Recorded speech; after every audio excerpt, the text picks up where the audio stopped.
નમસ્કાર, આપ જોઈ રહ્યા છો નેશન પ્લસ ન્યૂઝ. હું છું આપની સાથે હેતલ ભગત. ડેડિયાપાડાના ધારાસભ્ય ચૈતર વસાવાની ધરપકડના મામલે સુરતમાં આમ આદમી પાર્ટીના કાર્યકર્તાઓ જિલ્લા કલેક્ટર કચેરી પહોંચી રજૂઆત કરી રહ્યા છે.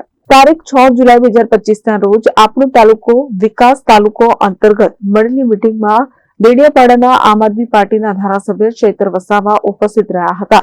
આ બેઠકમાં બિન સરકારી સભ્ય અક્ષય બાંગીલાલ જૈનની હાજરી અંગે ચૈતર વસાવા દ્વારા સવાલ ઉઠાવાતા ડેડિયાપાડા તાલુકા પંચાયત પ્રમુખ સંજય વસાવા દ્વારા ચૈતર વસાવાની ફાટ પકડી ઝપાઝપી કરતા આદિવાસી પંથકમાં રોષનું મોજું ફરી વળ્યું હતું, જેમાં મોટી સંખ્યામાં કાર્યકરો ડેડિયાપાડા પોલીસ સ્ટેશન ખાતે એકત્ર થયા હતા.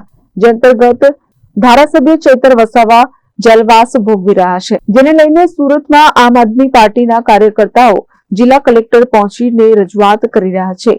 તો સાથે જ આક્ષેપો પણ કરવામાં આવે છે કે ભાજપ દ્વારા ખોટા કેસો કરવામાં આવે છે. સુરત જિલ્લા કલેક્ટરને આવેદનપત્ર આપી રજૂઆત કરી છે કે ચૈતર વસાવા સામે ખોટા કેસો કરવામાં આવે છે, તે કેસો હટાવવામાં આવે તેવી માંગ કરવામાં આવે છે.